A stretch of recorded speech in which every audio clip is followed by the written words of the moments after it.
Ce podcast vous est proposé avec la participation de Numéricable, de la boutique No Watch, et nous sommes recommandés par la bande dessinée Les Geeks.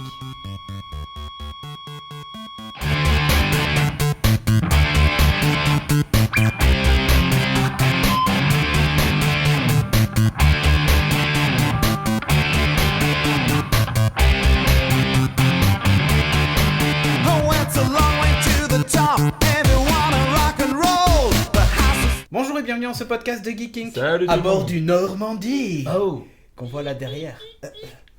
Cette semaine on va vous parler de plein de choses comme d'habitude. On a du nouveau matériel donc on le teste. Si jamais il y a des problèmes c'est parce qu'on a mal réglé. C'est pas notre faute. Enfin, si c'est qu'on l'a mal réglé ou qu'il y a peut-être un problème technique dans l'électronique ou le code embarqué. On dira de toute façon que c'est pas de notre faute. Évidemment.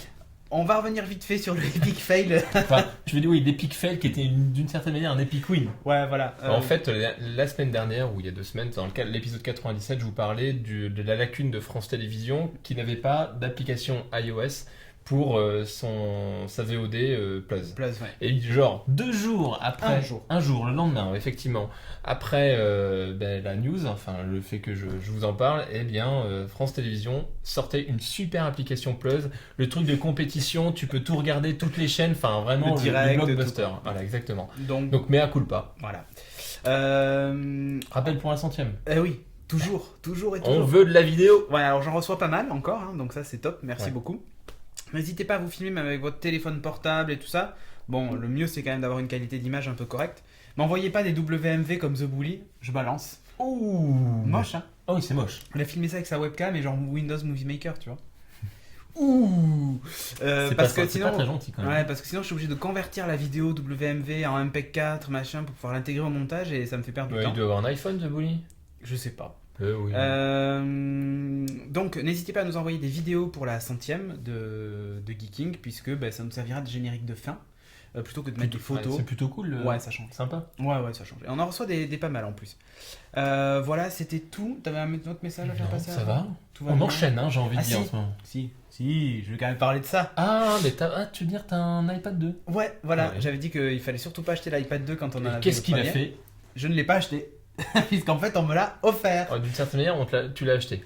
D'une certaine manière, en fait j'ai pris un abonnement 3G puisque c'était un 3G, donc du coup je le paye l'un dans l'autre, mais l'appareil ne m'a rien coûté, donc voilà. C'est un petit iPad 2, bon. Franchement, la photo est juste...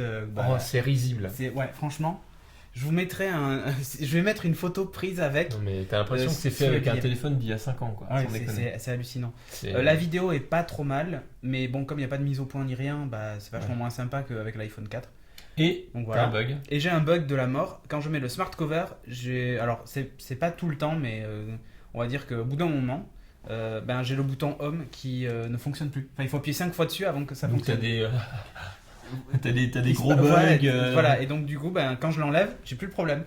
C'est quand même énorme. C'est la loose. Donc voilà, mais j'irai le faire remplacer dès que l'Apple Store de Bordeaux aura ouvert. Bien quand les travaux seront finis, tout ça. Mais ça change pas mon avis sur l'iPad 2. Si vous n'avez pas de tablette, voilà, c'est celle qu'il faut acheter aujourd'hui en tout cas. Ouais. Et si vous avez un iPad 1, ça vaut pas le coup. Parce que la photo est pas terrible, quoi. Ouais, il y a juste la caméra en façade, ça peut être sympa pour le... Ouais, je m'en sers, j'en ai fait un petit peu de FaceTime, mais bon, c'est pas mal. Voilà, quoi. C'est anecdotique, hein, finalement, parce que c'est que FaceTime, on peut pas s'en servir sur Skype. Allez, on enchaîne tout de suite avec la culture.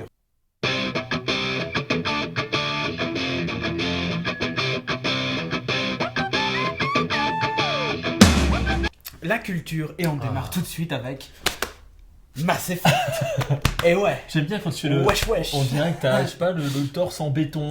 Yeah. Non, c'est du vinyle. C'est du vinyle, le torse en vinyle. Ouais. C'est l'homme plastique. Je vais vous parler de Mass Effect 2 et un peu du 3. Parce qu'en fait, il y a le nouveau download content qui est sorti. Alors, il était déjà sorti il y a un petit moment, mais le temps que je le finisse. Qui s'appelle The Arrival. L'arrivée, en français. Alors... il est un peu particulier cet add-on parce que c'est vrai qu'il est vachement axé shoot et beaucoup moins roleplay que... Moins stratégie. Ouais. Déjà pour une seule et unique raison, c'est que la mission vous la faites en solo. Vous avez aucun. Bah oui, mais d'habitude, t'as deux coéquipiers, deux wingmen, comme on dit. Oh. Et là, tu n'en as pas. Donc, tu te tapes toute la mission tout seul. Donc, les phases de shoot, bah, tu dois te démerder seul et tout ça. Il y en a qui sont un peu costauds d'ailleurs. Mais ça va. Mais par contre, le scénario est juste monstrueux. Ça enchaîne. Enfin, on comprend ce qui est en train de se passer. Et c'est simplement hallucinant. Moi, j'ai eu le souffle coupé de voir comment ça se termine et tout ça. Enfin, c'est énorme. Et ça explique pourquoi. Dans le trailer de Mass Effect 3, on voyait Londres et la Terre. Bah là, en fait, on comprend pourquoi. Super, c'est une belle grâce à met les fans bien en haleine. Quoi, ouais, sachant que Mass Effect 3 va se passer quelques mois après Mass Effect 2. D'accord. Puisque, en fait, dans la fin de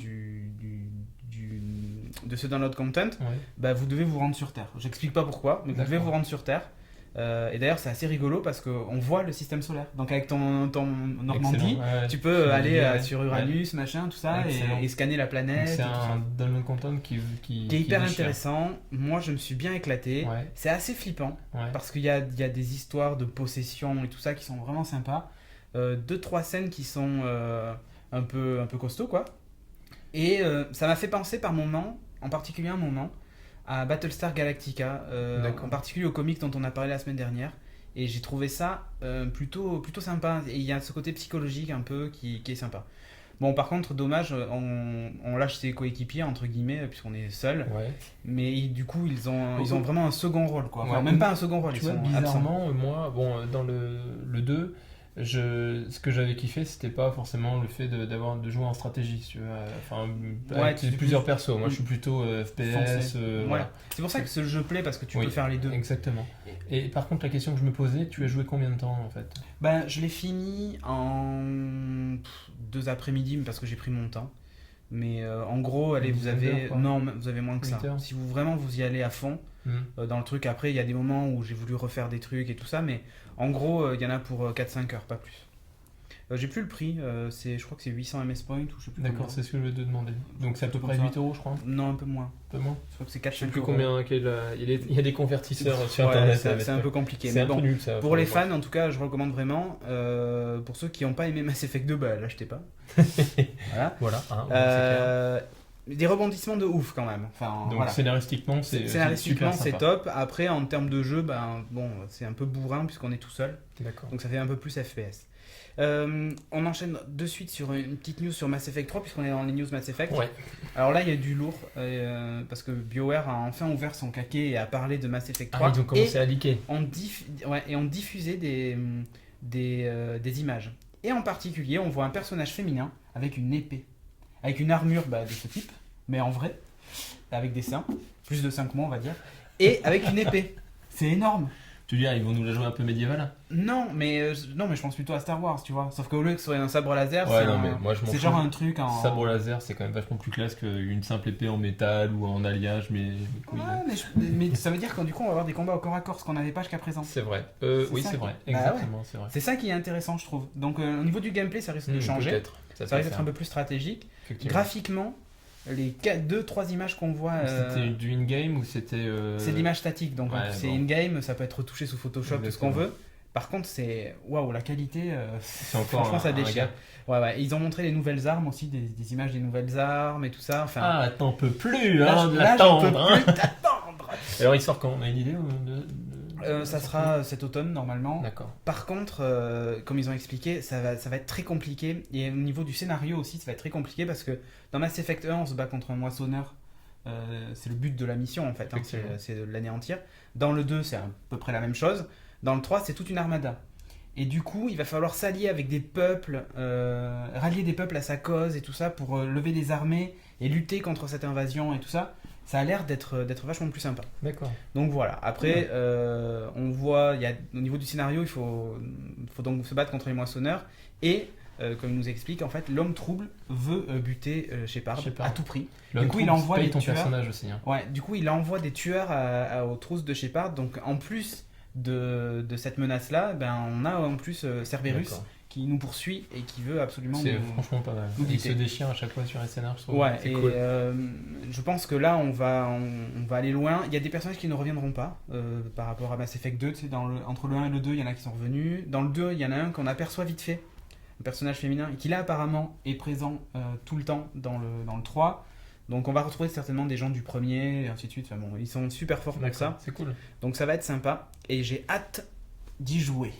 Ça va venir. Fin de l'année, ouais. Alors moi je vais vous parler d'un truc, comment dire, un peu foireux. Alors c'est le premier épisode de la web-série Mortal Kombat. Tout est dit. Non, je suis pas d'accord. Alors on retrouve qui dans cette série, web-série? On retrouve Jeri Ryan qu'on a vu dans une série Star Trek, Nine, je sais plus quoi. Elle a fait aussi plein d'autres rôles dans des séries policières, genre des New York et des machins. Ouais, moi je regarde pas ça. Enfin, c'est Sophie qui regarde, c'est toi, je suis sûr, t'es contaminé. Et Thomas Penniquet, Tamo Penniquet, qu'on trouve dans Battlestar Galactica. Ouais, c'est Agathon. C'est ça. Donc, 12 minutes. Dans Dollhouse. Effectivement, qui est dans Dollhouse. Enfin, Feu Dollhouse. 12 minutes d'action. Alors on retrouve les gentils. Thomas Penniquet et Jeri Ryan sont évidemment gentils, genre FBI, machin, et un méchant qui a décidé de construire des robots qu'ils vont au travers du monde et qu'ils vont tout détruire, machin. Donc de l'action, un scénario relativement béton, j'ai envie de dire, les gentils, les méchants, mais un très très méchant. Il l'a fait très très méchant. Oui. Ok, des effets spéciaux exceptionnels, oui monsieur, des combats phénoménaux. T'es méchant parce que je suis pas d'accord. Des chorégraphies de combat exceptionnelles. Voilà, on a tous les comment dire, les facteurs, les critères sont réunis pour avoir une web-série d'une qualité exceptionnelle. Bien sûr, tout ce que je dis, c'est vraiment ironique puisque j'ai trouvé ça très moyen. 12 minutes, je me suis vraiment fait chier.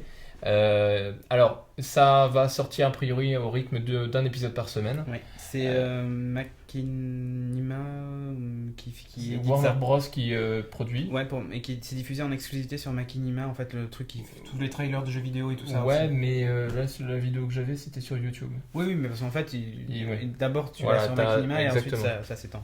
À croire que tous les portages de jeux vidéo à l'écran, au petit écran, sont destinés à foirer. Alors, moi, j'ai trouvé moins foireux que le film Mortal Kombat. Ah oui, en même temps, carrément. Tu partais de vraiment très très bas. Voilà. Non, mais attends, je veux dire, il n'y a pas Christophe Lambert dedans, qui jouait Raiden, dieu de la foudre ou je sais plus quoi là. Bref, avec sa prose particulière. Moi, j'ai trouvé que pour une web série, c'était pas trop mal. Ouais, parce que c'est une web série. Ok, c'est une web-série, mais avec des guest stars quand même. Je veux dire, parce qu'ils ont rien d'autre à faire en ce moment. Mais produit par Warner, soit. Ouais. Mais non, à mon avis, ils ont pas beaucoup de moyens. Ok, c'est que t'aies pas de moyens, c'est une chose. Donc minimiser les effets spéciaux, oui, amateur, mais même au niveau du scénar, c'est pourri quoi. Je veux dire. Tu sais pas, t'as vu que le début. Oh, attends, tu vois tout de suite que le méchant, il est super méchant. C'est ultra caricatural. Et les gentils sont trop gentils, enfin c'est nul quoi. Mais tu sais pas, c'est le premier épisode, t'as vu 12 minutes. Ouais, mais 12 minutes ils introduisent quand même. Enfin, tu pars direct dans l'action d'ailleurs. Oui, mais c'est pour ça, on sait pas ce qui s'est passé avant. En perspective. Oui, a priori, il y a un passif entre le méchant qui s'appelle Reno ou un truc dans le genre, je sais plus, et la nana plus le Thomas Penniquet, dont j'ai oublié le nom du personnage. Enfin, j'ai trouvé ça vraiment mauvais. Mais on n'a pas encore vu Johnny Cage et tout ça, enfin voilà, et on les aura dans la suite, mais ni même Scorpion, ni Sub-Zero. Tous les persos, c'est vrai qu'on a vu quasiment aucun perso, on a vu aucun perso. C'était plus, je pense que c'était plus une intro. On avait vu d'ailleurs, je crois, un trailer qui montrait Sub-Zero face à un ennemi qu'on connaissait pas, enfin, ou certainement qu'on le connaît, mais moi je le connais pas en tout cas. Je suis pas assez fan de Mortal Kombat pour ça. Mais moi j'ai trouvé que c'était pas trop mal. Je m'attendais à avoir un finish, tu sais, un finish de folie directe. Non. Là au moins on aurait été parti dans le tunnel de Mortal Kombat, on serait pas trop sorti du carcan. Là j'ai l'impression qu'ils veulent développer un peu l'univers, ce qui est pas forcément mal, mais c'est peut-être un peu maladroit. C'est super maladroit. C'est sûr qu'on est très très creux quoi. On est loin de l'idée qu'on se fait de Mortal Kombat, qui sont juste des combats entre mecs qui se. Ça me fait penser à Street Fighter quoi. C'est hyper dur de faire un scénario autour d'un jeu où le but c'est juste de se coller des pains dans la gueule. Street Fighter, gros fiasco à chaque fois. Voilà. Donc non, je crois que le truc de Chun-Li, la balade de Chun-Li. Non, je sais plus comment il s'appelait ce truc. Enfin bon. Faites-vous un avis, donnez également. Moi j'ai trouvé ça pas trop mal. Moi je trouvais ça très, les effets spéciaux, les combats étaient pas... attends, à un moment donné, il shoot un mec. T'as comme si t'avais un jet de sauce tomate. Tu sais quand tu prends la sauce tomate que tu mets sur les pizzas, ah oui, t'écrases le truc et C'était mal fait, c'était super mal fait. Ok, mais... Non, mais je trouve que les combats sont pas trop mal. Ok pour ça. Ensuite, les chorégraphies. Bon, ça va à peu près. J'ai bien aimé les moments de ralenti quand l'autre il tire et l'autre il évite les balles. T'as pas vu ça? Ah oui. Ça faisait un peu Matrix style, moins bien, mais... Et les explosions. Non, les armes, pire. Ah, les armes. Non, les pièces détachées de robots. Ouais. Dans une pauvre usine avec des mecs, t'as l'impression que c'est des repris de justice, mais en fait non, c'est des gros scientifiques qui savent parfaitement manipuler les nouvelles techno, etc. Non mais sans déconner, tu peux pas dire mais que c'est pas fait d'accord. pour être réaliste. Ah bah non, alors, je suis complètement d'accord avec toi, c'est absolument pareil. C'est pas fait pour être réaliste. Non mais il y a un minimum de crédibilité à avoir et là, franchement c'est... Bon, faites-vous un avis. Ouais, Est-ce que vous êtes plutôt pour dire que c'est pas trop mal pour une web-série qui a l'air d'être fait avec 2 bouts de ficelle en fait, avec les mêmes caméras que nous. Ils ont tout mis dans les cachets des 2 guest stars. Peut-être. Voilà. Peut-être. Ils avaient plus de fric pour les effets spéciaux, ils ont viré les scénaristes, non. Ils ont pris les stagiaires. Ok, bon allez. Donc est-ce que vous êtes comme Julien et vous pensez que c'est totalement foireux, ou comme moi qui trouve ça pas trop mal? Je dis pas que c'est un chef-d'œuvre, loin de là, mais c'est pas trop mal quoi. Ça se laisse regarder comme ça vite fait si vous avez 12 minutes à perdre dans le métro. Oui, effectivement. Voilà. Et en parlant d'un truc qui a l'air quand même de se rapprocher du chef-d'œuvre. Ouais, Game of Thrones. Alors, ça fait ça fait un moment qu'on en entend parler sur la toile. Ouais. Et si on vous en parle aujourd'hui, c'est qu'il y a une petite vidéo qu'on a vue qui est assez sympathique. Ouais, c'est HBO qui a diffusé un truc qui s'appelle Inside Game of Thrones. Donc, c'est une espèce de petit doc qui explique comment ils ont fait la série, qui explique un petit peu l'histoire, les personnages et tout ça. Alors, je vais pas vous résumer l'histoire et les personnages parce que c'est juste ultra complexe. Ah bon? Ouais, c'est ultra complexe. Alors, c'est une adaptation d'un livre. Voilà, je sais plus comment il s'appelle, c'est le Tolkien américain, R quelque chose, un peu comme l'autre qui était JRR machin. Bref, j'ai oublié son nom. Ça se passe dans le monde de Westeros. Alors là, ils sont lâchés sur le nom. Bah, ça doit être le nom d'origine. Bah oui, ils vont pas le changer. Et l'idée, c'est qu'il y a un trône de fer qui est signe de pouvoir. En gros, il y a une reine de ce monde-là. Et si on s'empare du trône, on devient à son tour le roi de ce monde-là, de la puissance, machin, tout ce qu'on veut. Voilà. Surtout ce qu'on suit dans la première saison, en tout cas, et peut-être même dans le livre, mais que je n'ai pas lu. On suit en fait essentiellement 2 familles qui sont, enfin 2 maisons comme ils disent, qui sont en fait les Stark, rien à voir avec Tony Stark, et les Lannister. Voilà. Il y a tout un tas d'autres maisons qui sont prétendantes aussi au trône, mais qui se battent entre elles, il y a des alliances, des machins, des trucs. C'est très politique. C'est hyper politique, ça m'a fait penser un peu au Tudor. Oui, mais même sur certaines scènes, notamment de il y a moins de cul quand même. Oui, mais en même temps, voilà. Tudors, ils mettent la barre très haut. Le personnage central était quand même un gros obsédé. C'est un gros queutard, on peut le dire. Alors c'est George R.R. Martin, le créateur de A Game of Thrones. Voilà. Et donc, l'idée c'est que, en plus de tous ces jeux de pouvoir et tout ça, il y a 2 menaces qui se profilent. Donc, les exilés de la famille Targaryen. Ah, pas mal, tu t'en tires bien, voilà. Parce que c'était pas gagné. Targaryen, en fait, on dirait des espèces d'elfes. Ils sont blonds, l'autre il est habillé en vert comme Link. Ça fait un peu ça, qui eux sont exilés de l'autre côté de la mer. Alors, ça me fait beaucoup penser à des Warhammer ou ce genre de choses, où les elfes. Où les elfes s'étaient exilés, les hauts elfes en particulier, s'étaient exilés de l'autre côté de la mer et tout ça. Donc ça fait vraiment penser à ça. Et l'autre, c'est au nord, à côté, de l'autre côté du mur, qui est la frontière des 7 royaumes. Voilà, c'est glacé, c'est tout ce que tu veux, c'est la neige, c'est l'hiver tout le temps. Il fait froid, tu te pèles voilà. le cul, c'est l'horreur. Et il y a une menace surnaturelle qui s'agit de ce côté-là, on sait pas ce que c'est, bon voilà. Et ça menace en fait tout cet équilibre. Exactement. Enfin, équilibre plus ou moins, parce qu'on sent bien que c'est la guerre qui arrive. Le personnage central de la série, c'est Ned Stark. C'est bizarre, Ned. Ouais, ça fait vachement... Ned Flanders.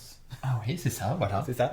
Ned Stark, donc c'est le personnage central de la série, et c'est l'acteur qui joue Boromir, dont j'ai oublié le nom. Moi aussi. Je sais plus comment il s'appelle, mais bon, bref. En gros, c'est Boromir dans... Alors j'étais super étonné, ça m'a fait super drôle dans le making of, tu le vois rasé et cheveux courts. Et je l'ai à peine reconnu en fait. Ouais. Parce que tous les rôles que j'ai vus, cheveux longs, barbe. Et barbe, voilà. Voilà. Donc cet acteur dont j'ai oublié le nom, mais tu vas le chercher, hein. Chef. Allez, vas-y, je te cherche. Qui donc est le personnage central de la série. On suit un peu ce qui lui est arrivé. Alors on sait qu'il est père de famille, il a des enfants, tout ça, machin. Il y a un nain qui a l'air très sympa. Qui a une tronche pas possible. Ouais, mais c'est un vrai personnage en fait. Et ce qu'ils expliquent aussi dans la... Non, mais je veux dire, une vraie gueule. Ce qu'ils expliquent aussi dans le making of, c'est que il n'y a pas de personnage gentil et de personnage méchant. Chacun en fait a envie du pouvoir, mais à sa façon. Et chacun a ses propres règles. Par exemple, exactement. Ned Stark, lui, c'est plutôt le gars loyal, guerrier, tout ça, machin, très pragmatique, machin. Mais à côté de ça, t'en as qui ont l'air d'être beaucoup plus fourbes, d'autres qui se fichent qui disent qu'ils s'en fichent du pouvoir, mais finalement, ils ont peut-être un rôle à jouer là-dedans. Ces pans, ça ressemble pas mal aux Tudors en fait, où il y a pas mal de manigances. Voilà, il y a énormément. Alors là, a priori, il y a que ça quoi. Dans Game of Thrones, il y a vraiment que ça. Sean Bean, voilà, c'est ça. Ah oui, c'est vrai en plus. Et mais tu me le dis, oui, mais je le connaissais le nom, mais bon, bref.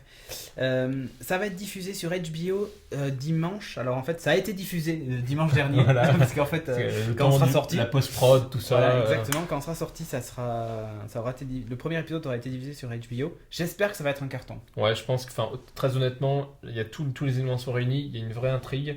Il y a des effets spéciaux, des visuels vraiment de qualité mais tu sais, proche d'un film. Les séries de fantasy, t'as des super persos, des super acteurs. Les décors sont exceptionnels.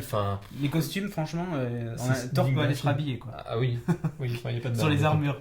C'est quand même énorme. Et moi, je pense que c'est un pari quand même assez risqué parce que des séries de fantasy, il n'y en a pas des masses. Il n'y en a pas eu beaucoup. Alors, Hercule, Xena. Ah oui, ça c'était du lourd. Ça c'était du lourd. Simbad, machin, des trucs avec des effets spéciaux moisis. Ça, on en a eu, il n'y a pas de problème. Par contre, j'ai pas souvenir de suite, mais peut-être que je me trompe et vous me direz dans les commentaires, mais ça me fait bizarre le pied qui penche, j'ai l'impression qu'il va tomber. J'ai pas souvenir d'une série aussi épique, fantasy comme ça, aussi épique et tout ça. Moi non plus, effectivement. C'est qu'il y a des séries historiques, il y en a, tu vois, des Roms et tout ça. Mais bon, moi je suis assez confiant. T'es assez confiant toi ? Bon, on verra ce que ça donne. En tout cas, les visuels sont juste monstrueux. Ce que j'ai vu, ça m'a, ça a confirmé mes attentes. J'ai vu pas mal de photos de la promo. Le trône d'acier, de fer, est magnifique. Ouais, c'est ce qu'ils expliquent. Il y a une froideur dans ce en même temps, une noirceur en fait. Ça me fait beaucoup penser au Seigneur des Anneaux avec l'anneau unique. Exactement. C'est vraiment ça. Ouais. Genre quand il y est, ça te transforme. Et c'est ce qu'ils expliquent aussi, c'est que les personnages, une fois qu'ils ont le pouvoir, on voit à quel point ils se transforment, que le pouvoir transforme ces gens-là. Ouais. Et c'est hyper intéressant. Et ce qu'ils expliquent aussi, que j'ai trouvé génial, c'est que ils n'ont pas voulu faire des visuels, quelque chose d'existant, de terrien en fait. Donc, qu'est-ce qu'ils ont fait ? Ils ont parcouru plein de pays, ils ont pris plein d'éléments culturels africains, tout ce que tu veux, et ils ont fait des armures, ils ont repris les designs des poteries, de plein de trucs. Ils ont recréé un véritable univers. Un univers graphique en fait. Graphique, visuel, visuel. Alors, ça a été tourné en partie en Irlande et à Malte. Ouais. Malte pour les scènes un petit peu qui sont sur les îles, machin, tout ça, et le désert. Et l'Irlande pour les parties un petit peu, européennes et moyenâgeuses en fait. Oui. Il y a plusieurs styles, il y a le Moyen-Âge, il y a l'Asie, en il y a fait, l'Afrique. de toute façon, on va suivre ces deux familles en parallèle. Exactement. Qui à un moment vont se rencontrer. Mais ça qui est intéressant. Alors en fait. on retrouve également l'acteur qui va jouer dans Conan le Barbare. Ah oui. Alors j'ai oublié son nom. On oublie tous les noms de toute façon. C'est la fête. Parce qu'on prépare le truc vachement bien. Voilà, exactement. Donc du coup voilà. Mais alors il a une gueule dans le truc, dans la série, il fait pour le coup réellement barbare. Là il fait. Donc même Conan. Parce qu'on avait l'image de Conan le balèze. Là ça fait Conan et là ça fait Conan le maigrichon. Mais... Non, quand tu lis les bouquins, Conan c'est un vrai félin, donc il est assez svelte d'une certaine manière, musclé mais très très souple. Oui, ça n'a rien à voir avec. C'est pas Brutus en fait. Voilà, exactement. Enfin c'est Brutus dans la tête mais pas forcément au niveau du corps. Bref. Voilà. On enchaîne avec une petite application qui utilise Instagram. Alors, je pense que vous connaissez tous Instagram. C'est dans la culture, parce que moi je dirais presque dans le mais si tu vois, c'est presque de la culture. Enfin bref, c'est toujours difficile de placer certains éléments. Ouais, vas-y. Je l'ai placé dans la culture. Vous connaissez Instagram, une application qui fonctionne que sur iOS ou il y a le pendant. Aujourd'hui sur iOS, mais elle sort sur les autres. Sur Windows Phone. Et par exemple sur WebOS, il y a un truc qui s'appelle. Qui utilise l'API Instagram, je sais plus quoi. Alors, qui permet de les lire, mais pas de poster les photos. D'accord. Alors, Instagram, on prend des photos, on rajoute des filtres. C'est du social photo, de la photographie sociale entre guillemets, un petit peu comme Twitter. On diffuse des photos à un groupe d'amis, etc. Là, ce dont je vous parle, c'est Postagram. À partir d'une photo qu'on trouve super sympa, qu'on a postée, effectivement, sur Internet, on a la possibilité, par ce service qui s'appelle Postagram, de créer une véritable carte postale. Donc ça utilise l'API d'Instagram. Vous loguez, alors il y a une application iOS qui se logue sur l'API d'Instagram. Tu parcours toutes tes photos, tu sélectionnes la photo qui va bien, tu donnes ton adresse, tu rajoutes du texte. Alors, tu fais OK et ça te coûte 99 centimes. Et ça marche en Europe. Le seul défaut qu'il y a, c'est que actuellement, bon, l'appli iOS est dispo que sur le store US. Il y a une web app qui existe, donc tu pars une interface web, tu peux faire à peu près la même chose. Ça fonctionne pour l'Europe, mais le paiement se fait que par carte bleue. T'as pas d'accès pour l'instant à PayPal et t'as pas d'achat in-app, qui est tout à fait possible vers iOS. Ouais. Bon, sachant que c'est certainement pour une histoire de coût. On sait que c'est quand t'as l'achat de in-app ou via PayPal, t'as toujours des frais. Oui. Donc déjà 99 centimes pour une carte postale, c'est pas la mort, sachant qu'elle vous est livrée. 99 centimes de dollars, c'est peut-être 70 centimes d'euros, un truc comme ça. C'est pas très cher.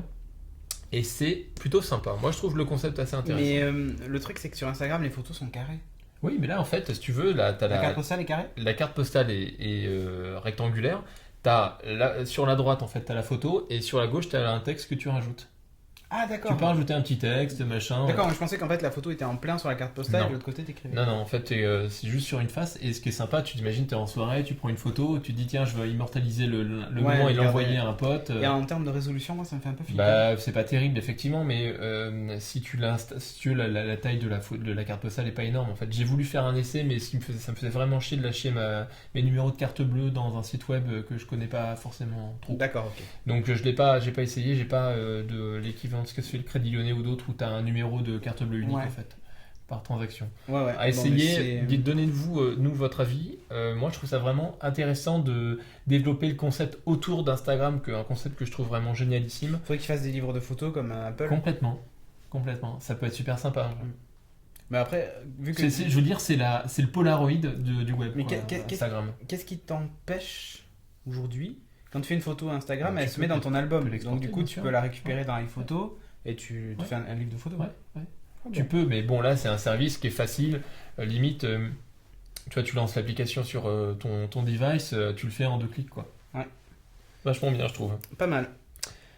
Et on termine la partie culture sur un jeu. Un petit jeu qui fait plus office de démo technique. Qui s'appelle Dreamscape, qui utilise le moteur de Unreal 3 sur iOS. Ouais.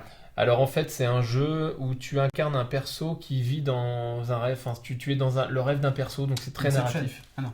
Non, pas tout à fait. C'est un peu moins velu que Inception. Narratif, tu suis un personnage qui s'appelle Wilson, qui est pris dans vraiment un rêve, un songe plus précisément. C'est dans les limbes, là, ils disent. Les limbes, bon. Comme dans Inception. Voilà, et les limbes, c'est vraiment très très bas. Oui. Alors voilà, le personnage doit reconstruire un peu sa vie, donc il y a quelque chose d'assez narratif, linéaire d'une certaine manière. Tu dois parcourir l'univers, reconstruire ça m'a fait penser à Myst, moi. Effectivement, l'univers, l'ambiance. Ouais. Enfin, même le gameplay, ça a l'air d'être plus des énigmes. Exactement, ça a l'air d'être plus ce style. Visuellement, c'est quand même très intéressant. C'était un peu aliasé, j'ai trouvé. Mais bon, on est quand même sur des devices qui n'est pas super méga puissant.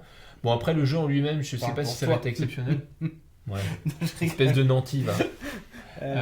Visuellement, c'est assez intéressant. Le jeu en lui-même a pas l'air d'être. Enfin, ça m'attire pas plus que ça. Les jeux un peu narratifs, contemplatifs, un peu lents. C'était plus pour la news, pour l'aspect technique. Pour l'aspect technique, visuellement, voilà, ça évolue encore. Ces devices, les devices mobiles, que ce soit des Android, des tablettes HP, des tablettes Motorola etc., Android. Elles ont un potentiel en termes de gameplay, je trouve. Ouais, ça peut être sympa pour ce type de jeu. Exactement. Moi, par exemple, je joue à Retour vers le futur. Et c'est pas mal. Bon, il rame vachement sur iOS. Et d'ailleurs, j'attends une mise à jour. On enchaîne avec le message de notre sponsor. Numéricable.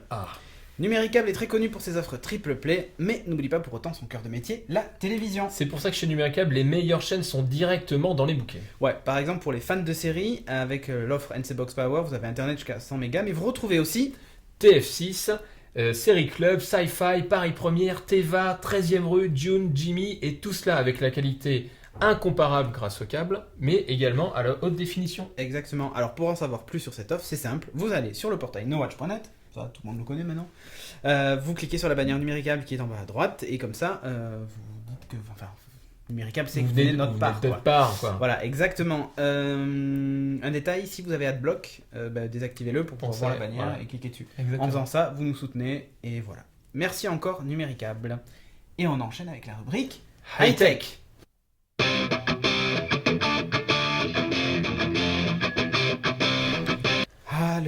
Le high tech. Ouais.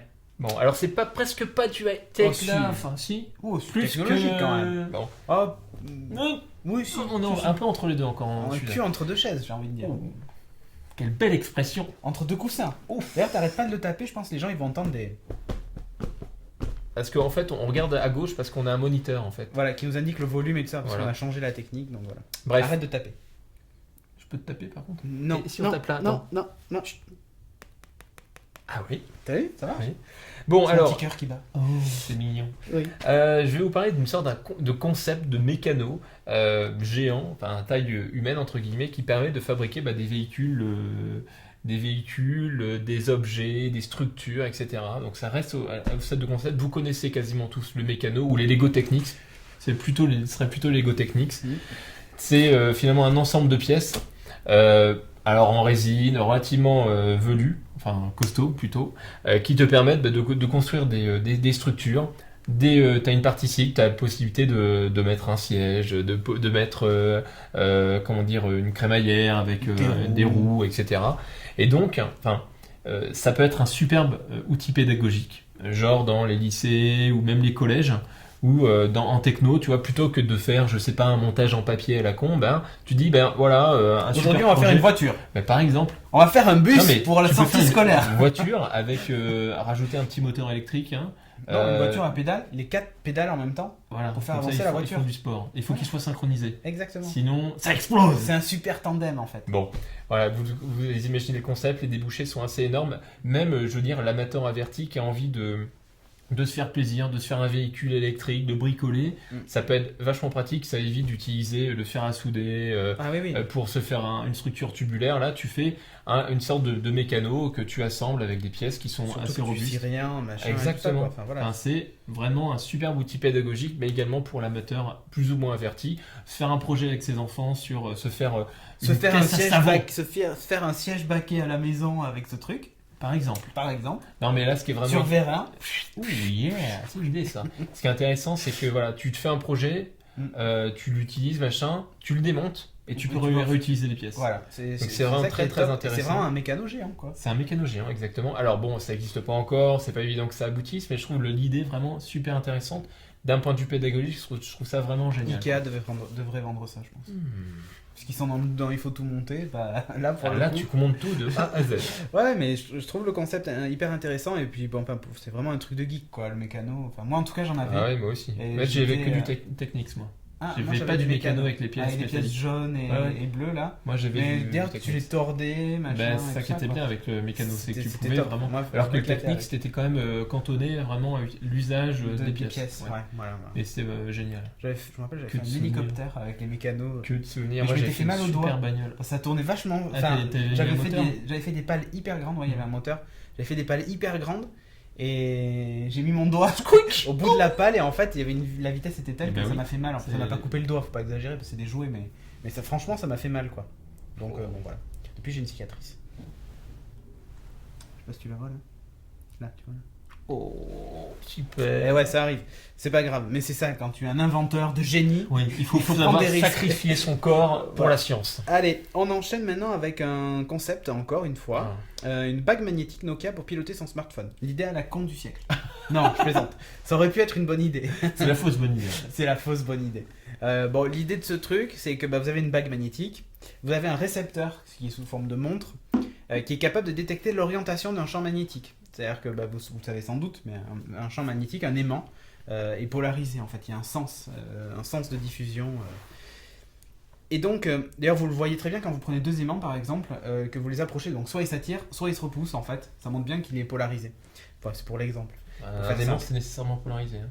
Oui, mais j'explique. Ok. Pour comprendre le concept de la bague, il faut comprendre ça. Et donc il y a un sens.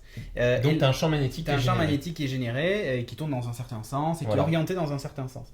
L'idée de cette bague, c'est que quand vous tournez, vous faites par exemple un quart de tour, ça envoie, la montre le détecte et ça envoie une instruction à votre téléphone qui dit lance la radio ou monte le volume ou baisse le volume. Voilà, tu sais, c'est contextualisé. Voilà. L'idée en fait quand tu tournes la bague, tu viens tourner la polarisation. En fait. C'est un potard pour toi. Exactement, en fait, tu viens modifier la polarisation. Le bracelet détecte une modification de la polarisation qui envoie détecte le machin, qui envoie au smartphone via Bluetooth. Voilà. La détection. Alors le problème ça utilise un champ magnétique. Le problème c'est si dans ton environnement il y a un champ magnétique qui est créé, alors là ça commence à lancer un appel, ça met le MP3 en marche en même temps. Tu vas passer un IRM. T'as la main accrochée au truc. Et puis ton téléphone qui fait n'importe quoi. Qui commence à chauffer et qui explose. Et qui explose, oui. Oui.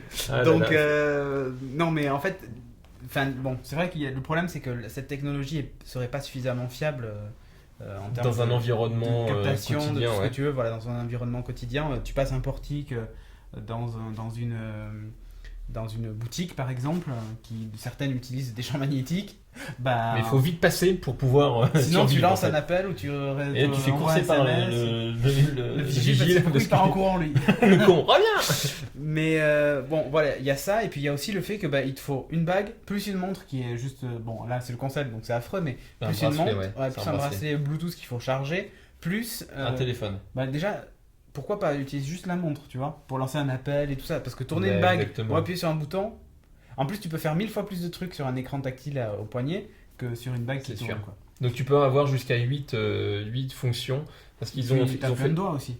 Oui, tu peux avoir plein de bagues. Et si tu mets deux bagues côte à côte, tu peux faire une combinaison. Ah ouais, après tu sais, il suffit qu'elle se repousse et tu as les doigts comme ça après. Et en fait tu fais V en fait, que je ne peux pas faire évidemment, mais bon. Mais là tu t'en mets deux dans le bon sens et clac ça colle, et là tu en mets deux et clac ça colle. Ah en fait je sais, je devrais mettre des bagues magnétiques pour que ça se repousse les unes les autres et que j'arrive enfin à faire ce putain de signe vulcain. Donc c'est ça. Donc voilà, dans l'idée c'est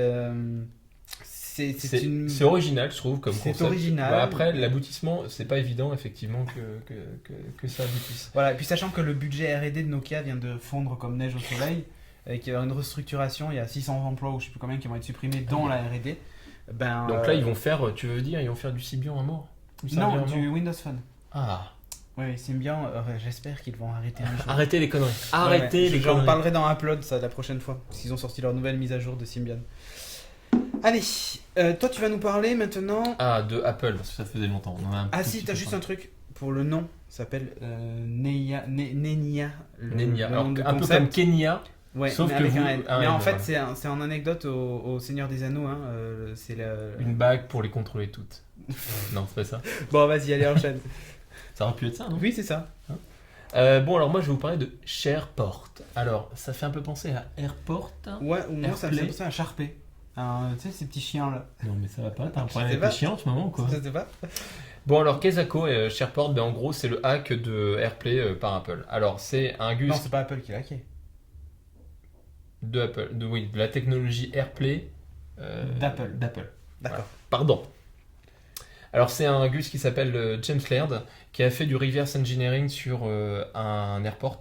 Donc en gros il a pris un airport, il l'a ouvert, il a chopé les proms, il a aspiré le code qui est embarqué dans l'airport, dans les proms pardon, et qui a regardé un petit peu comment c'était foutu. Bon, alors c'est assez complexe parce que c'est de l'assembleur en général ou c'est des données qui sont déjà compilées, ce qui fait que c'est pas forcément très simple. Donc il a passé un bon moment et en fait ce qu'il a extrait c'est effectivement le fonctionnel de AirPlay plus, qui est hyper important, la clé privée RSA qui est utilisée pour le codage et le décodage des informations. Du coup il a intégré ça dans un petit script en Perl. Tu peux l'exécuter à peu près sur n'importe quel PC, enfin, n'importe quel ordinateur, n'importe quel... Même ça se trouve là-dessus, tu as des trucs qui te permettent de faire du Perl. C'est déjà compatible AirPlay, donc... Voilà, oui, bon. C'est pas faux, non, mais genre Android. Oui. Tu vois, par exemple Android, Windows Phone. Et donc, transformer ton équipement, n'importe quel équipement, compatible AirPlay. C'est la classe. C'est la classe à Dallas. Alors j'attends de voir la contre-offensive de Apple parce que ça c'est un petit mise à jour du firmware. Là c'est un peu comme si crac, tu vois, ouais. Direct, sans prévenir. Ouais, bon, après, parce qu'en plus, il faut savoir que AirPlay, n'importe quel constructeur peut l'intégrer dans ses équipements, à condition de payer des royalties, évidemment, à Apple qui a développé la techno. Alors, une chose assez facile, ce serait donc, de modifier la clé privée, et puis 2, de crypter les données qui sont embarquées dans les PROM. Là où je vois une vraie utilité, c'est dans XBMC, Boxybox, ce genre de trucs, quoi. Un mec qui rajoute le AirPlay. Complètement. C'est hyper simple d'ailleurs quand tu vois tu peux télécharger le code source que tu peux après exécuter. Il a créé un fichier en C avec le header qui va bien. Et puis après un autre fichier qui doit être en Perl pour le coup, tu retrouves vraiment un bloc de data où tu as la clé RSA. C'est assez, tu dis mais le mec il est gonflé et ça prend pas énormément. T'as peut-être 200 lignes de code, c'est peanuts quoi. Oui, c'est que dalle. Donc chapeau bas. Le mec il est quand même couillu. Hein. Ça aurait pu être un Epic Win. Ça aurait pu être un Epic Win, effectivement. Mais comme aujourd'hui, on ne voit pas d'application, il n'y a pas d'application de ce qui a été fait. Pas directement, mais il a mis à disposition de la communauté. Et à la moindre mise à jour. Oui. Je sais pas d'ailleurs comment ça se fait les mises à jour AirPort. Tu fais les mises à jour de tous les... Ok. Et genre un AirPort. Vu qu'il est connecté au réseau, normalement tu les gères, tu as un utilitaire sur ton Mac qui te permet de faire les mises à jour de tes bornes AirPort. Il serait bien du genre... si l'utilitaire, enfin si pour avoir macOS, si l'utilitaire embarqué n'est pas up to date, tu peux plus l'utiliser. Voilà. C'est le genre de Apple de bloquer. Il marche pas avec iOS. De bloquer. Donc dommage. Et donc il faut que tu fasses la mise à jour obligatoirement. Voilà, comme d'habitude, hein. Mais c'est une stratégie. Ben ouais. Et comme d'habitude, on se fait enfler. Bon, enfin. Non, ça me fait penser au hack de Geode de la PS3. Sony PS3 finalement qui a interdit aux utilisateurs d'utiliser pleinement le hardware et comme ils le souhaitent le hardware de leur matériel. Eh oui. Allez, on enchaîne avec une news un peu plus gaie. Ah, ça c'est bien. Ouais. Un film solaire transparent. Alors, film qu'on regarde à la télé? Non, tu connais les panneaux solaires, tu vois, un truc, c'est pas très beau. Hein, ah oui, effectivement. C'est plutôt même moche. C'est un peu gris, quoi, un peu gris marron, caca. Ouais, c'est pas très beau, quoi. Non, ça, tu parles de ceux qui sont sur les calculatrices. Mais... Oui, ou sur les toits également. Sur les toits, ouais. Mais en fait, maintenant, tu sais, la plupart sont des couleurs un peu bleutées. Oui. Tu sais, moucheté, bleuté. Un peu ardoise. Mais c'est pas beau non plus. C'est pas faux. Bon, là, en fait, il y a une société française qui s'appelle Wheezy. Willy. Non, Wheezy PS. En gros, what you see is... formidable, non. Non. Phénoménal. Non, c'est is photovoltaïque, je sais pas quoi. Système. Et ou screen, ou je sais pas. Bon, bref. Et, ouais, je vais chercher là ce que tu... C'est ça, en fait, ça veut dire ça. Et ils ont développé un film photovoltaïque transparent. Donc en gros, vous avez peut-être sur vos appareils des films transparents sur l'écran pour éviter de le rayer. Et usage. Ouais, ce film-là pourrait très bien générer un courant électrique si c'était celui de Wheezyps. Willy. Wheezyps. C'est souple, évidemment. Ça fait 0,1 mm d'épaisseur. Ok, donc ce qui explique que c'est ultra transparent. C'est juste minuscule. Là où ça peut être sympa, donc c'est sur un écran pour le protéger, mais même au dos de votre appareil, vous pouvez mettre un film plastique ou sur votre ordinateur. Ordinateur, bon, c'est capable de générer jusqu'à 100 watts, mais pas certain que ça charge par mètre carré. 100 watts par mètre carré, donc ton ordinateur faisant moins de 1 mètre carré. La surface, si je recouvre le clavier, avec le bureau... Et en plein soleil, où je peux plus lire l'écran... c'est peut-être gérable. C'est peut-être gérable. Mais 100 watts, c'est un peu just au mètre carré, en tout cas, c'est un peu just pour les ordi. Mais pour une tablette ou pour un téléphone, ça peut être sympa. Donc, s'ils ont expliqué, ils ont fait un test et ils ont réussi à charger un smartphone en 6 heures avec ce film-là, en le laissant au soleil. Bon, le truc c'est que au bout de 6 heures en laissant au soleil, je pense que t'as l'écran qui se fendit, ça crame, la batterie qui a explosé parce qu'elle a trop chauffé. Ouais, mais l'intérêt surtout, finalement, c'est pas de recharger un appareil, c'est plutôt d'augmenter l'autonomie des appareils. Alors, ça peut être sur la mobilité, moi je vois une application effectivement sur la mobilité, mais à la maison, tu peux très bien avoir tes fenêtres qui permettent de générer de l'électricité et qui laissent paraître la lumière. Voilà, dans une voiture. Dans une voiture. Voilà, tu pourras, je sais pas, pour la clim ou j'en sais rien, ou pour une alimentation. Bon, alors après, tu dis c'est 100 watts au mètre carré ? Ouais. C'est pas si mal que ça. Et tu peux recouvrir la voiture en entier. Ouais, tu peux, au tout du moins, l'habitacle. Ouais, voilà, oui. Donc ça fait bien 400 mètres carrés. Le dessous de la voiture, je pense pas que ça c'est 500 watts. C'est 100 watts donc ça ferait 500-600 watts. Bon, c'est pas trop mal. C'est pas trop mal. Ouais. Donc voilà, c'est bon. Évidemment, c'est du concept ou c'est déjà non, ça marche. Ça marche. 30% moins efficace que les panneaux photovoltaïques classiques. Ouais, normal. Bon, voilà. Mais c'est que 30%, j'ai envie de dire. Ouais, effectivement. C'est ça qui est hyper étonnant quand on voit la techno. Voilà. Donc, ça sera bientôt accessible à tous les fabricants. Aujourd'hui, ils fabriquent les premières unités de série. Voilà. Je trouve ça vraiment top. Et si il y a comment dire, quel est l'avis de l'industrie par rapport à ça? Ils sont assez ok. À mon avis, je vois pas un industriel qui dirait pas je veux pas quoi. Déjà, tous les fabricants d'accessoires, de coques et tout, ils vont se jeter dessus. Enfin, c'est obligé. Mais alors après, et même de vêtements. Comme il a expliqué, c'est tellement souple qu'on peut imaginer même un vêtement avec ça. Ou un parapluie, ou j'en sais rien, qui recharge une batterie. Tu branches ton smartphone au pied, au cul de ton parapluie. Bon, s'il y a un parapluie, il n'y a pas de soleil, ça charge pas, je sais. Mais ton parasol, à la plage, bah, tu charges une batterie et tu branches ensuite ton smartphone. Et hop. Ça te donne à toi une occasion d'aller à la plage. Exactement, juste pour charger. Voilà, exactement. C'est énorme. C'est pas mal. Cette société, je sais pas où est-ce qu'elle est basée, mais ça serait cool qu'on aille faire un reportage chez eux. Parce que je pense que ça peut être super intéressant. C'est les Frenchies, il y a peut-être moyen de moyenner. Donc, ouais, on va peut-être leur écrire, on va essayer de voir, mais ça peut être vraiment sympa. C'est en France, ouais. Ludovic Deblois, fondateur et président. Il dit peut-être Deblois alors. Oh la vanne. Oh la vanne. Je pense qu'on a dû lui faire, mais 1000 fois. Comme moi, Bonnet, on en a fait un paquet. Hein. Ah là là. Bref, je trouve ça sympa et ça pourrait complètement changer la donne sur la consommation électrique de nos appareils et tout ça. C'est ça qui est top. Alors, ils sont basés à Lambec dans le 13. Ah bah ça va, c'est un peu dans le sud. C'est un peu dans le sud. Bah, il faut bien. Ils ont du soleil là-bas. Il faut. Voilà. On va voir qu'ici à Bordeaux c'est pas mal non plus. C'est pas mal aussi. Ouais. Hein, tu te rends bien compte en ce moment. Je m'en rends bien compte en ce moment. Ouais. On enchaîne maintenant avec le message de notre autre sponsor, la boutique No Watch. Ah, des t-shirts, en veux-tu, en voilà. Oh, des mugs aussi. Ah oui, il y a même une housse de. Oui, des bonnets. Le Cédric Bonnet avec les Free Geeking. Il y a des housses. Mais en ce moment, c'est pas trop la truc. Il y a des besaces. Ouais, il y a des besaces No Watch, des housses néoprène pour portable Geeking aussi, j'ai vu. Il y a pas mal de trucs, c'est sympa. C'est cool. Ouais. Donc, vous aimez No Watch et les podcasts, un bon moyen de nous soutenir, c'est d'acheter ces t-shirts. Plutôt que de faire des dons en fait, puisqu'on nous demande tout le temps si on peut faire des dons, tout ça. Achetez des t-shirts, vous aurez quelque chose en retour, c'est plutôt sympa. Voilà. Alors vous trouvez 140 articles aux couleurs de vos podcasts préférés de No Watch TV, FM et évidemment The Lab. Ouais, il y a Upload, il y a plein de trucs. Ouais. Voilà. C'est plutôt cool. Ouais, franchement, je trouve ça génial. Vous avez en plus des t-shirts collector, vous allez le voir, parce qu'ils sont beaucoup plus chers. Ils sont beaucoup plus chers, mais la qualité est vraiment un cran au-dessus. Mais souvent la qualité du tissu, mais après surtout l'impression non, l'impression c'est la même sur les t-shirts entrée de gamme. Ah ouais. Ouais, la vraie différence aussi au niveau du prix, c'est que vous nous donnez plus.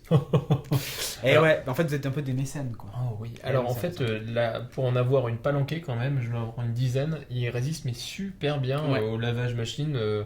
Au vomissement de bébé, ça marche aussi très bien. Aussi, ouais. Et Sophie tout à l'heure avait le débardeur No Watch, il résiste super bien là depuis longtemps. Enfin voilà quoi, c'est vraiment bonne qualité. C'est la bonne cam, et vous faites plaisir, vous nous faites plaisir, tout le monde est content. C'est cadeau et c'est bonheur. Voilà, exactement. Donc n'hésitez pas à acheter ce que vous voulez, des mugs. Donc on y accède comment? Il y a des badges aussi, plein de badges, plein de trucs. No Watch. Sur nowatch.net et en haut il y a une bannière pour la boutique. Sinon il y a nowatchnet.spreadshirt.com, je crois, c'est un truc comme ça. Ouais, peut-être. Et sinon en fait dans le menu même il y a la boutique. Menu. Ouais, tu sais, dans le menu il y a écrit podcast, je sais plus quoi, No Watch Mag. Il y a la boutique effectivement. Forum, No Watch Mag et boutique. Yep. Si vous la voyez pas, c'est que vous avez Adblock. Et c'est pas bien. Allez, on suit. Voilà. Bref, allez, on enchaîne avec la Epic Week. Alors on commence par l'Epic Fail qui est presque un Epic Win. Alors en fait il y a une campagne de pub autour de Walking Dead évidemment, donc on retrouve, alors c'est pas en France, c'est aux US ou en Grande-Bretagne, on retrouve des grandes affiches avec les personnages de Walking Dead, etc. Et manque de peau, il y avait un super panneau publicitaire qui était juste à côté d'un truc de pompe funèbre. Donc t'as les Walking Dead, donc les morts vivants, juste à côté d'un truc de pompe funèbre. Collé vraiment à la façade. C'est vraiment accolé, donc c'était énorme. Là, cette photo a fait le tour du monde évidemment, tous les blogs, machin. Voilà. Et je trouvais ça vraiment super bien. En tous les cas, ça m'a bien fait marrer. J'ai pouffé de rire quand j'ai vu ça. Manque de peau, j'étais au boulot en pleine réunion en train de regarder ça, donc je me suis fait remarquer. Bref. Mais bon, c'est vrai que c'est un epic fail parce que en termes de com, c'est quand même particulier. Oui. Mais après, c'est tellement. Enfin, il faut pas rire non plus. Non, mais, c'est vraiment une situation vraiment cocasse. Voilà, c'est plutôt ça. Donc, c'est la situation en fait. C'est un comique de situation qui nous a bien fait rire. Epic Win. Alors, Epic Win, il y en a 2. Ah oui. On fait le tien et le mien. Je me souviens plus lequel c'est le mien. Ouais, tu verras après. Alors, je fais d'abord le mien. Sony Ericsson, ils étaient dans un epic fail à cause de leur ROM ou je sais plus quoi. Et bien là, en fait, ils ont décidé d'ouvrir tous les bootloaders des smartphones Android. Et qu'est-ce qui leur a pris ? Et bien, je pense que c'est toutes les critiques parce qu'ils mettaient pas à jour leur mobile, machin et tout ça, que ils ont dit ok, vous voulez faire la mise à jour vous-même, et ben faites-les. Ok. Donc, on est comme ça. Vous pouvez débloquer. Il y a un site spécial qu'a mis en place Sony Ericsson. On vous mettra le lien. Où vous pouvez aller débloquer le bootloader de votre Sony Ericsson. Ça, c'est quand même énorme. Il faut savoir juste un truc, c'est que ça marche que pour les Sony Ericsson sortis en 2011. Okay. Ça, c'est moins énorme. C'est le nouveau. Enfin, voilà. Et ça fait sauter la garantie du téléphone immédiatement. POC. Voilà. Parce que vous renseignez votre numéro de série, machin, tout ça. Et puis, si vous avez un problème, que vous l'envoyez en réparation, Sony Ericsson peut vous facturer la réparation. Ça, c'est juste une commande à partir de quoi le logiciel peut niquer le hardware. Enfin, arrêtez les conneries. Et je pense que s'il y a un problème hardware, ça passera. Mais si tu fais de l'overclocking avec une custom ROM. Oui, bon. Mais logiquement, tu as du hardware qui protège le processeur. Sur les PC, quand tu overclock et le truc chauffe trop, ça fige, non, le PC s'arrête. Oui, bon, j'en sais rien. Mais on va voir. Tout cas, mais déjà, moi, ce que je trouve un peu moyen, c'est quand même le fait que ce soit uniquement les mobiles de 2011. Pourquoi pas les ceux de 2010 ? Parce que je pense que le bootloader a peut-être changé. J'espère que c'est une région technique et pas uniquement commerciale. Quoi. Non, mais en plus, surtout qu'a priori, tu as une petite manip à faire et qui est peut-être pas disponible sur les anciens, tu vois. Peut-être. C'est peut-être ça. Ce qui est intéressant, c'est que du coup, si vous aimez pas la ROM Sony Ericsson, comme moi je l'aime pas, vous pouvez remplacer par une ROM Android toute nickel quoi, en fait. Ça, et surtout dans la dernière version parce que toute la communauté de développeurs va se jeter dessus et vous aurez même des fonctions qui n'existaient pas sur les Sony Ericsson. Exactement, ça c'est quand même bien. Donc c'est plutôt un epic win qu'ils aient décidé de libérer le truc, que les mecs passent pas leur temps à hacker les bootloaders maintenant qu'ils passent à développer des ROM sympas. Complètement. Surtout que les Xperia Arc, pour le coup, c'est un hardware qui est un peu sympa. Super sympa, ouais. Voilà. Le hardware des Sony Ericsson sont plutôt pas mal. Hein. Ouais, alors j'attends de voir comment ça va évoluer, mais un Xperia Arc avec une ROM genre Cyanogen Mode 7, là, la dernière qui est arrivée en release finale, ça peut être sympa, quoi. Pour le coup, t'as un super téléphone Android. Et un autre Epic Win. Alors vas-y, parce que c'est le AT. Ah oui, j'ai trouvé ça rigolo. En fait, c'est parti d'un délire entre potes, c'est de faire un AT-AT taille réelle. Donc c'est le truc qui fait 78 pieds, ça doit faire une vingtaine de mètres, un truc comme ça. C'est construire un véritable AT-AT à taille réelle. Voilà. Donc il y a une campagne de dons qui a été lancée. On vous mettra l'adresse juste en dessous pour que vous allez voir si c'est pas des conneries. C'est AT4America.tumblr.com. Exactement. L'idée c'est c'est un truc d'un délire entre potes, récolter des fonds, fabriquer un AT-AT, évidemment sera basé aux US. Fonctionnel, effectivement. Attention, il faut qu'il puisse marcher avec ses 4 pattes et tout ça. Quand même, Donc mais ce qu'ils ont dit, c'est en gros tous les ingés, tous les mecs qui veulent bosser sur ce projet complètement fou, d'en fabriquer un vrai en grandeur nature, comme on voit dans l'Empire contre-attaque. Voilà quoi, c'est dream come true quand même. Mais s'ils y arrivent, c'est quand même énorme. C'est quand même énorme. Et en fait, ce que je me disais. Par contre, t'imagines, ça tombe de 20 mètres quand ils vont faire leurs essais de marche. Des ceintures de sécurité, tu veux dire? Non, mais surtout quand ils vont faire leurs essais de marche. Ils ont intérêt à avoir un grand hangar avec des grosses chaînes qui attachent le truc, comme ça s'il tombe, ça le retient quoi. T'imagines, il bute sur un trottoir. En fait, tu vois, c'est ce genre de délire, ça a toujours. Je pense que ça a suscité des vocations. Les Star Wars, les films de SF, c'est à susciter des vocations. Ça a suscité une vocation chez moi, c'est de faire. Alors au départ, je voulais faire de la robotique, ça a migré vers l'informatique au passage. Mais comment dire, t'as beaucoup de techniques dans le Star Wars, de technologie, et ça, comment dire, ça, c'est un bon moteur pour l'imagination, je trouve. Ouais. Et voilà, c'est un délire entre potes, mais je suis. Oh, t'as des mitaines en plus. Et ouais. Tu peux donner des coups de tatane et ça va pas bouger. Parce que tu sais, c'est pour pas que ça glisse entre mes mains. Pour pas abîmer ton iPad rayé, tu veux dire. Voilà, c'est ça. Donc voilà, moi je trouve ça vraiment intéressant comme projet, je trouve ça bien marrant, c'est plutôt cool. C'est pas évident que ça aboutisse, mais en tous les cas, si l'esprit est là, si ça commence à gamberger, pour avoir après des speeders. Ah non, il faudrait inventer un truc de lévitation. Dans Speeder, je suis pas certain, ouais. Mais moi je trouve ça assez sympa. C'est cool. Un sacré défi. Hein. Ah oui, les commentaires. Allez, on va enchaîner sur les commentaires viteuf. Hop, nowatch.net, paf paf, là, toc toc, balaboum. On est en train de meubler avec du wifi qui avance pas, bordel de merde. HD tu prends ? Ouais. SD moi. Allez hop, on y va, on roule pour l'aventure. Roule ma poule. On ne résiste pas à l'appel du Banga. Les plus vieux comprendront. Je suis pas certain qu'ils ont changé depuis. Oui. Mais non, ça n'existe plus. Enfin, ça doit exister, mais tu dois être obligé de le commander à l'étranger, je crois. Ah ouais, tu crois ? Ouais. Oh là là. Allez, hop, les plus récents. Du 14 avril. Wouh de Nigoman. Non, je ne rigolerai pas. Qui nous dit super. Il nous a mis 5 étoiles dans iTunes, donc c'est top. Vraiment trop bien. Ne vous arrêtez pas. J'en ai un autre. Je veux bien. De Scarface69 du 12 avril 2011.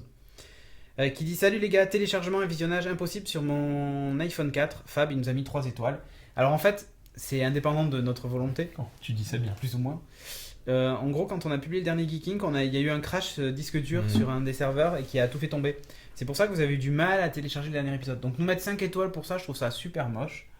Parce qu'après tout, d'habitude, tu l'as toujours eu en temps et en heure, Scarface69. Donc je t'invite à nous mettre 5 étoiles. Voilà. C'est mieux. C'est mieux. Voilà, enfin, on y est un peu pour rien. Mais bon. Mais il marche sur iPhone 4, hein, je te rassure. Ouais, en fait, le truc, c'est que iTunes affiche un message bizarre quand ça plante. Exactement. Qui est du genre, ce fichier ne peut être lu sur l'iPad. Pardon. Ou sur l'iPhone. Or, il peut, mais en fait, c'est juste qu'il a pas réussi à le télécharger. Exactement. Donc, faut recommencer. Ouais. Tu recommences et là, ça marche. Je l'ai essayé ce matin, ça marche au poil. Ouais. J'en ai 2. Un de Hervé Barba. Geek, mais humain. Les mecs, vous êtes des super geeks et des super mecs. Ouais. Vous êtes très attachants car très naturels. Gardez vos convictions et ne vous justifiez pas. Dites-nous ce que vous pensez car c'est ce qu'on attend de vous. Bon courage pour la suite. Take care. Et j'en ai un autre. Alors celui-là était du 13 avril, donc hier. Impeccable comme d'habitude par le Milou qui date du 12 avril. Un grand merci encore à toute l'équipe, je vous suis depuis le numéro 70 et c'est toujours énorme, n'écoutez pas les abrutis qui ne pensent qu'à eux, on a tous une vie en dehors du net et malheureusement des soucis. Personnellement je préfère attendre et avoir un bon geeking comme je les aime. Bon rétablissement à Cédric et encore merci à vous, à bientôt. Le Milou, PS, est-il possible de voir les premiers épisodes ? Alors oui, ça doit être possible sur Dailymotion. Il doit y avoir sur Dailymotion et sur Vimeo. Mais... Sur Vimeo, peut-être sur... Non, YouTube, non. Dailymotion, c'est quasiment sûr, je crois. J'en ai un autre. De Paul de Belgique. Rien à voir avec Paul l'extraterrestre. Ah. Je te le dis. Ni celui qui fait les sandwichs au saucisson. Ah ouais. Non, mais vas-y. Qu'on n'ait pas un autre Non. Prédo. Paul Prédo. Ah. Alors, allez. Je suis pas aussi bon que Philippe Gage pour les trucs ou pour les borgueries de Jérôme. Bref. Paul de Belgique, du 8 avril, qui nous a mis 5 étoiles, qui dit « Bonjour, un petit coucou de Belgique afin de vous remercier pour ce super podcast que personnellement j'apprécie énormément. J'attends chaque nouvel épisode de votre podcast avec impatience. Bravo pour la qualité du travail réalisé, pour l'enthousiasme que vous y mettez et surtout merci pour les bons moments que je passe à vous regarder. Bon rétablissement à notre petit Cédric. » Oh, le petit Cédric, ouais. Il est rétabli ? Ça va mieux, ça va mieux. Je suis pas encore tiré d'affaire, mais ça va mieux. Bon. Allez, on a terminé sur ce, c'était fantastique. Ouais, c'était cool. Une petite heure, hein, mine de rien. Comme ça, pim pam poum. Et t'as vu, là, mon bouton Home fonctionne là. Parce que j'ai pas mon smart cover. Comme quoi, hein, c'est vraiment un accessoire de merde qui coûte 30 € en plus qui fait chier. 39, je crois, non ? Ah oui, pour pas dire 40. Oh yeah. Non, raté. Oh yeah. Ok. Tu l'ouvres ? Vas-y. Ah ouais, ah non. Ah non, ça marche. Non, mais c'est au bout d'un moment. Okay. Va comprendre, Charles. Il y a peut-être un condensateur qui charge. Bref. Voilà. À la semaine prochaine. Ouais. Non, à la semaine prochaine. Non. Au prochain épisode. Portez-vous bien. Portez-vous bien. Et puis voilà, j'espère que la qualité d'image aura pas été trop dégueu et que le son aura été pas trop dégueu non plus. Pas trop dégueu non plus. Voilà, allez. Ciao tout le monde.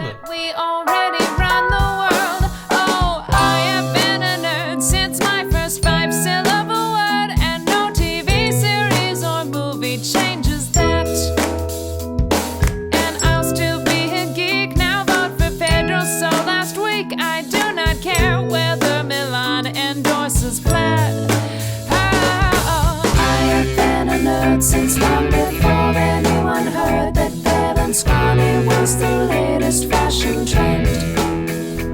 And I'll still be a geek after nobody thinks it's chic, because I don't require approval in the end. I have been a nerd since long before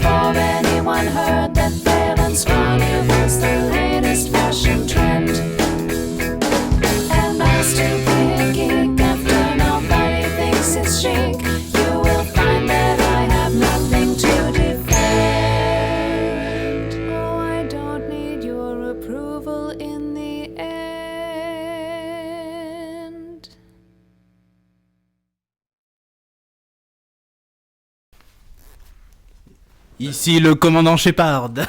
Les moissonneurs arrivent. Hop. Et voilà. On dirait un peu Spider-Man, tu trouves pas? Là tu fais super-héros. Quand Spider-Man rencontre Shepard. Attends, regarde, j'ai des abdos.